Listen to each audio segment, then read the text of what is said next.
মাননীয় এলজিইডি মন্ত্রী এবং এলজিইডি প্রতিমন্ত্রীর কাছে আমি করজোড়ে হাত নিবেদন করছি যে মাননীয় স্পিকার এবং মন্ত্রী মহোদয়ের কাছে দয়া করে আমার এই উপজেলার এলজিইডির যে রাস্তাগুলো, এলজিইডির আওতায় যে রাস্তাগুলো আছে, এই রাস্তাগুলোর কিছু বরাদ্দ দিয়ে মানুষের কথার কাছ থেকে যাতে বাঁচতে পারি। মাননীয় স্পিকার, এলাকায় গেলে মানুষের কথার কারণে কথা শুনতে শুনতে অবস্থা খারাপ। আমি এটুকুই আশ্বস্ত করব, যদি আপনারা দয়া করে এই রাস্তাগুলোর বিষয়ে কোনো ব্যবস্থা নেন, আপনাদের পক্ষে চান্দিনার মানুষের দোয়াটুকু থাকবে। মাননীয় স্পিকার, বিসমিল্লাহির রহমানির রহিম। 2026 এবং 27 অর্থ বছর বাজেট সম্পর্কে সাধারণ আলোচনায় আমাকে সুযোগ দেওয়ার জন্য মাননীয় স্পিকার আপনাকে ধন্যবাদ। মাননীয় স্পিকার, এই জনবান্ধব বাজেট পেশ করার জন্য আমি মাননীয় গণপ্রজাতন্ত্রী বাংলাদেশ সরকারের মাননীয় প্রধানমন্ত্রী জনাব তারেক রহমান সাহেবকে এবং মাননীয় অর্থমন্ত্রীকে আমি আমার নির্বাচনী আসনের পক্ষ থেকে আন্তরিক অভিনন্দন এবং মোবারকবাদ জানাচ্ছি। মাননীয় স্পিকার, স্বাস্থ্য খাতে যেই বাজেট এবার পেশ করা হয়েছে তা বাংলাদেশের ইতিহাসে বিরল। কারণ মাননীয় স্পিকার, যেই কিডনি ডায়ালিসিস, হার্টের রিং এবং চোখের লেন্সের উপর যেই কর ফেরত নেওয়া হয়েছে তা বাংলাদেশের ইতিহাসে বিরল। কারণ আমার পরিবারে মাননীয় স্পিকার, আমার পিতা মরহুম আলহাজ খোরশেদ আলম সাহেব, উনি কুমিল্লা উত্তর জেলা বিএনপির আমৃত্য সভাপতি ছিলেন। উনি 2014 সাল থেকে এই ডায়ালিসিস করছেন প্রায় 18 সাল পর্যন্ত। এই জায়গায় মাননীয় স্পিকার, একটু আগে আপনার পাবনায়কের সংসদ সদস্য মহোদয় বলেছিলেন 8 দিন হসপিটালে মাত্র 250 টাকায় নাকি ডায়ালিসিস করা হয়। আমার মনে হয় আমি 2014 সাল থেকে এই ডায়ালিসিসের সাথে সম্পৃক্ত।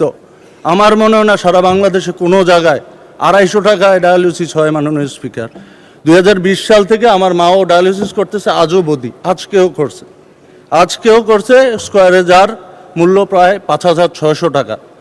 এই যে 5% এবং 15% কর ফেরতের কারণে আমার মনে হয় এই ডায়ালিসিসের উপরে ডায়ালিসিসের যেই রেটটা ধারণ করাবে তা অর্ধেকে উত্তীর্ণ হবে। মাননীয় স্পিকার, আরেকটা বিষয় আমি আপনার অবতীর্ণ করতে চাই। মাননীয় স্পিকার, সমাজ কল্যাণ মন্ত্রণালয়ের অধিদপ্তরের অধীনে বা সমাজ কল্যাণ মন্ত্রণালয়ের অধীনে আমাদের উপজেলায় যে সমাজসেবা অফিসারের অধীনে আমাদের গ্রাম্য যেই ধরনের মানুষ বা গ্রামের মানুষ যদি ক্যান্সার আক্রান্ত হয় বা স্ট্রোকের মাধ্যমে বা স্ট্রোকের কারণে তারা যদি পঙ্গুত্ব বরণ করে, তাইলে এখন পর্যন্ত তাদেরকে বাৎসরিক 50,000 টাকা অনুদান দেওয়া হয়। কিন্তু গণপ্রজাতন্ত্রী বাংলাদেশ সরকারের মাননীয় প্রধানমন্ত্রী এই 50,000কে 1 লক্ষ টাকায় কিন্তু উত্তীর্ণ করছেন। তা আমার কথা হলো মাননীয় স্পিকার, এই নাগরিক সুযোগ সুবিধাগুলো যদি আপনারা না দেখেন, অনেক মতাদর্শের লোক হয়তো বা এই জায়গায় আছে, অনেকের কথা হলো ব্যাংক নিয়ে কথা বা হাসপাতাল নিয়ে কথা। আসলে আমাদের রাজনীতিটা তো জনবান্ধব। মাননীয় স্পিকার, মানুষ বাঁচলে না সব কিছু, মানুষ না বাঁচলে তো কোনো কিছু না। তো মাননীয় স্পিকার, আমি এই বিষয়ে আর কথা বলতে চাই না।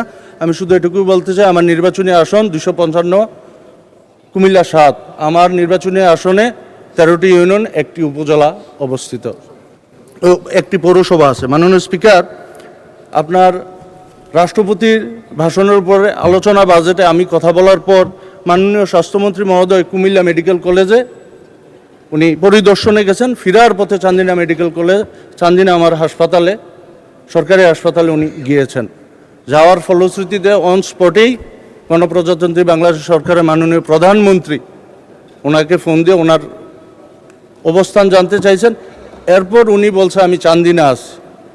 মাননীয় প্রধানমন্ত্রী মহোদয় নির্দেশে তৎকালীন সময়ে উনি 50 শয্যা হাসপাতালকে 101 শয্যা হাসপাতালে ঘোষণা করেছেন। কিন্তু আমার মাধ্যমে মাননীয় স্বাস্থ্যমন্ত্রীকে আমি আপনার অনুরোধ করতে চাই, 101 শয্যা করবেন আলহামদুলিল্লাহ, কিন্তু 10 শয্যা যাতে আইসিইউ বেড থাকে। মাননীয় স্পিকার, কারণ দীর্ঘ 40 থেকে 45 কিলোমিটারের মধ্যে কোনো হাসপাতাল নাই, নিমসার থেকে আপনার ইলেটগঞ্জ পর্যন্ত। এই যে অ্যাক্সিডেন্ট হয়, অ্যাক্সিডেন্ট হলে রুগীদের তাৎক্ষণিক সেবা দেওয়ার জন্য আইসিইউ খুব জরুরি। আমি আপনার মাধ্যমে মাননীয় স্বাস্থ্যমন্ত্রীকে অনুরোধ করব যাতে 101 শয্যা বিশিষ্ট যে হাসপাতালটি করা হবে এর সাথে যেহেতু 10 বেড আইসিইউ বেড স্থাপন করা হয়। মাননীয় স্পিকার, আরেকটা খুব পরিতাপের বিষয়, স্বাধীন বাংলাদেশের প্রথম সংসদ থেকে শুরু করে এখন পর্যন্ত যদি ধরি, 53 বছরে আমার নির্বাচনী আসনের যাতায়াতের মোট রাস্তা হলো 1110.5 কিলোমিটার মাননীয় স্পিকার। কিন্তু 53 বছরে এই স্বাধীন বাংলার প্রথম সংসদ থেকে এখন পর্যন্ত যদি ধরি, মাত্র মাননীয় স্পিকার 312 কিলোমিটার কাগজে পত্রে আপনার রাস্তা পাকাকরণ হয়েছে।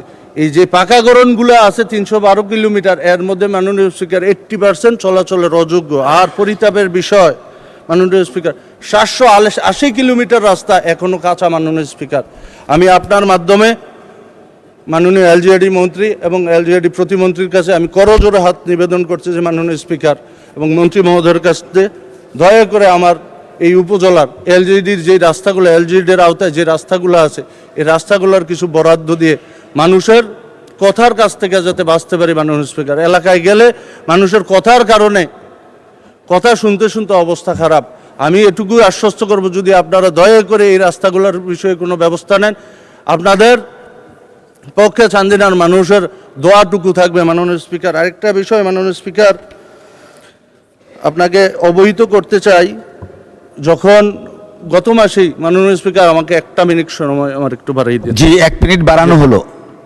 যখন গত মাসেই মাননীয় স্বাস্থ্যমন্ত্রী যখন কুমিল্লা গেছিলেন, ফিরতে চান্দিনা সরকারি হাসপাতালে যখন ব্যাক করছেন, তখন উনি কিন্তু দেখে আসছে চান্দিনার রাস্তাঘাটের কী অবস্থা। মাননীয় স্পিকার, পৌরসভার প্রায় 70 থেকে 80 হাজার মানুষ বসবাস করে, এর মধ্যে মাননীয় স্পিকার প্রায় 80% রাস্তা হলো পৌরসভার চলাচলের টোটালি অযোগ্য। মাননীয় স্পিকার, আর আমি আপনার মাধ্যমে মাননীয় এলজিইডি মন্ত্রী এবং প্রতিমন্ত্রীকে রিকোয়েস্ট করব, পৌরসভাটি 1997 সালে খ শ্রেণীতে রূপান্তরিত করা হয়েছে। আমি আপনার মাধ্যমে মাননীয় মন্ত্রী মহোদয়কে রিকোয়েস্ট করব অতি শীঘ্রই যাতে এই আমাদের পৌরসভাটি ক শ্রেণীতে রূপান্তরিত করা হয়, এবং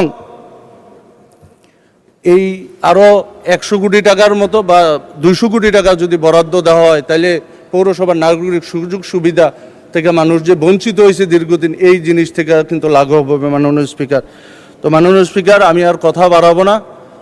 জি, আল্লাহ হাফেজ, আসসালামু আলাইকুম।